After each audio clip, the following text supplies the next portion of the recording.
Hello guys, back to আমার another video guys. অনেক দিন পরে আবার একটা নতুন মিনি ব্লগ নিয়ে চলে এসেছি। আজকে প্রথমেই ব্লগে একটা নর্মাল হুইলি দিয়ে শুরু করলাম, তারপরে মেকানিক্যাল ডিস্ক ব্রেকে কীভাবে 90 ডিগ্রি হুইলি মারছি তোমরা শুধু দেখো গাইজ। 90+ কিন্তু গাইজ হুইলি দেখো, মেকানিক্যাল ডিস্ক ব্রেক, হাইড্রোলিক না, এটা কোনো ভাবার বিষয় কিন্তু গাইজ। তারপরে দেখো 90 ডিগ্রি করলাম, তারপরে ওখানে আবার একটা হাই চেয়ার প্র্যাকটিস করছিলাম। হাই চেয়ারটা আমার ভালো হয় না, কিন্তু অল্প হয়। কেমন হয়েছে তোমরা কমেন্টে বলবা। তারপরে ব্রেক মেরে পড়ে গিয়েছিলাম, পড়েই যাই প্রতিবার, যে কবারই করতে যাই। তারপরে ওখান থেকে আবার একটা নর্মাল হুইলি মারলাম।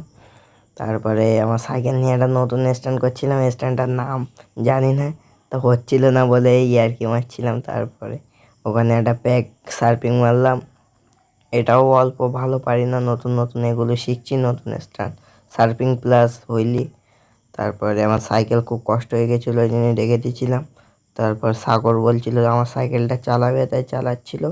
তারপরে কিন্তু হুইলির প্র্যাকটিস করছিল, কিন্তু উঠছিল না। তারপরে একটা পেগ স্টপে মারলাম, মেকানিক্যাল ডিস্ক ব্রেক কিন্তু গাই। তারপরে সন্ধে হয়ে যাচ্ছিলো বলে বাড়ির দিকে রওনা দিলাম আমি আর সাগর। যেতে যেতে সাগরের অবস্থা দেখো। वाह क्या लड़का है, वेरी हैंडसम बॉय।